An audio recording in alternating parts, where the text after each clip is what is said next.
Assalamualaikum warahmatullahi wabarakatuh. Pada hari ini, saya, Rafiq Danish dan ahli kumpulan saya, iaitu Haikal Najmi dan Wan Muhammad Azim, akan membentangkan projek pendidikan agama Islam kami yang bertajuk Adab Bermusafir.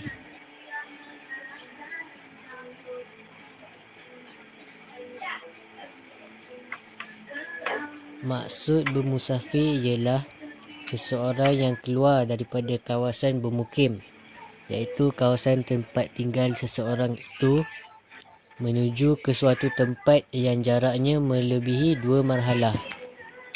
2 marhalah mengikut Al-Fiqh Al-Manhaji ialah bersamaan dengan 81 kilometer.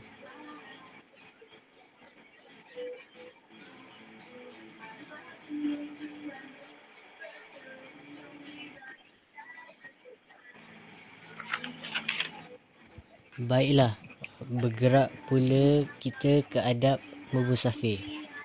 Terdapat 8 adab utama bermusafir. Yang pertama, kita hendaklah bermusafir dengan tujuan dan niat yang baik.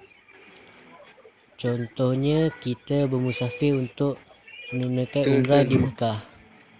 Kita tidak boleh bermusafir dengan tujuan yang tidak elok, seperti bermusafir untuk pergi ke konsert.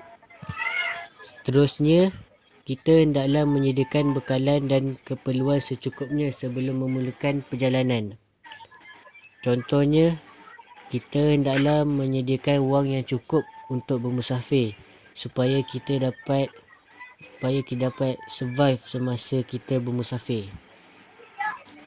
Seterusnya, kita hendaklah memohon petunjuk Allah Subhanahu Wa Taala dan menunaikan solat sunat musafir sebelum memulakan perjalanan. Solat sunat musafir ni sama je dengan solat sunat biasa. Solat sunat musafir ni ada 2 rakaat. Seterusnya, kita hendaklah mengucapkan selamat tinggal kepada anggota keluarga, kerana kita tidak bolehlah meninggalkan ibu bapa kita begitu saja. Kerana kalau kita tidak mengucapkan selamat tinggal, perjalanan bermusafir kita mungkin tidak dapat berkat daripada ibu bapa kita. Yang kelima pula ialah kita hendaklah melantik seorang ketua jika kita bermusafir lebih daripada 3 orang. Kerana dengan adanya ketua, masalah yang ada ketika bermusafir itu dapat dielakkan.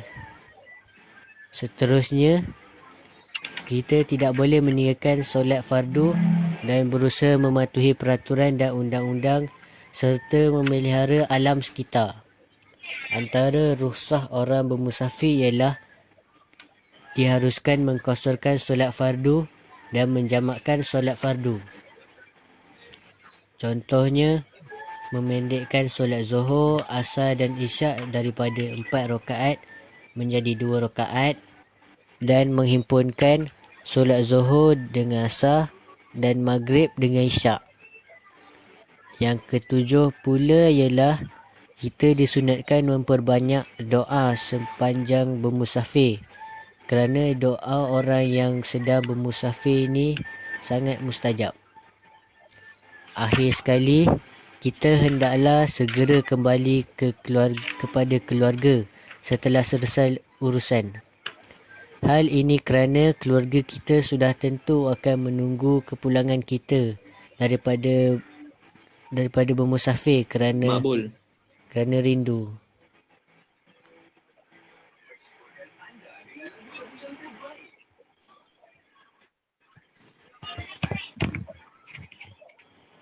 Terdapat juga kelebihan bermusafir.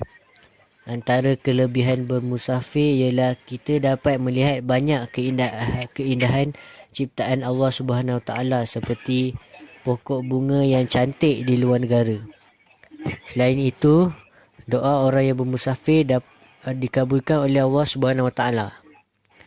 Selain itu, kita dapat menambah ilmu pengetahuan. Contohnya, apabila kita kita boleh bermusafir untuk belajar di luar negara, kemudian memanfaatkan ilmu itu di negara kita. Selain itu, kita dapat mendidik diri menjadi hamba yang bersabar dan bersyukur. Akhir sekali, kita dapat bergaul dan berkenalan dengan pelbagai bangsa dan budaya. Contohnya, apabila kita bermusafir ke negara Arab, kita dapat bergaul dengan mereka dan belajar bahasa Arab dengan lebih mudah.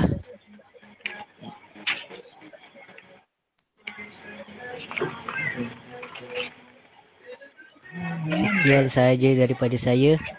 Sekarang saya serahkan kepada Wan Hazim untuk poin yang seterusnya.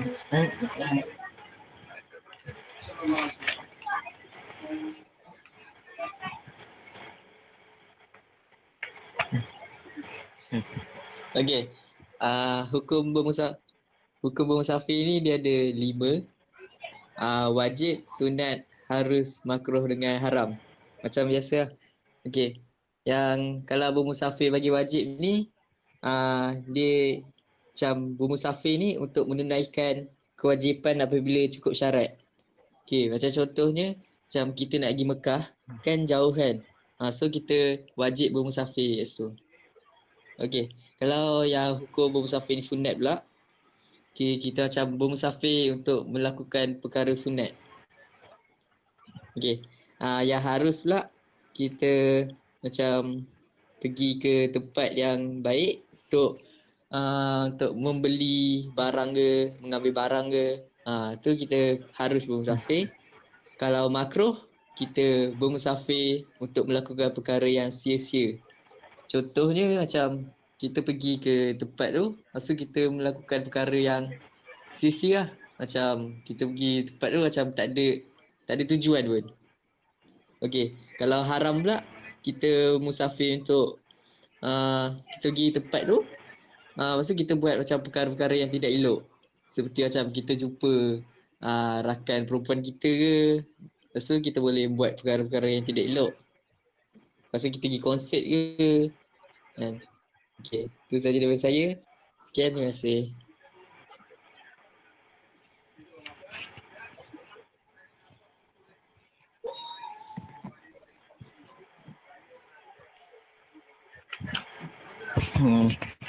Assalamualaikum warahmatullahi wabarakatuh.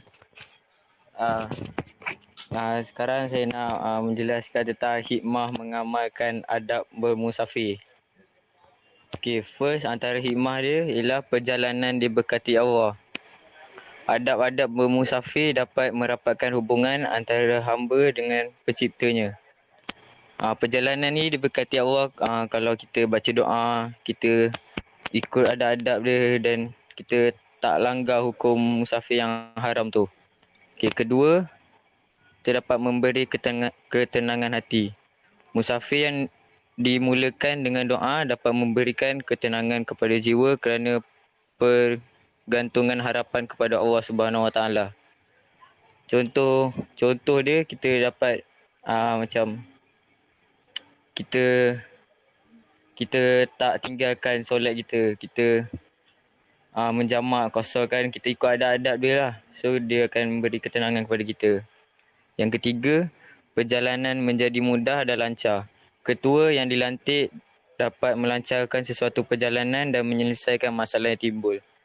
Sebagai contoh, kalau dengan adanya ketua, kita tahu destinasi yang kita tuju. Dan contoh, kalau ada masalah pula, minyak tak ada ke, ataupun musafir waktu sedang berpuasa, nak cari bekalan makanan ke. So perjalanan jadi mudah dan lancar dengan adanya ketua. So yang keempat, hikmah dia mendidik jiwa lebih berdisiplin. Adab-adab bermusafir dapat melatih jiwa seseorang agar lebih berdisiplin, seperti mengawal emosi sewaktu menempuh kesulitan, berusaha mematuhi undang-undang serta hak-hak alam sekitar. So kita pun tahu kalau bermusafir ni, orang naik kereta dan sebagainya ikut peraturan, tak lalu kat laluan kecemasan. Kita tak solat kat laluan kecemasan. So benda ni boleh melanggar peraturan.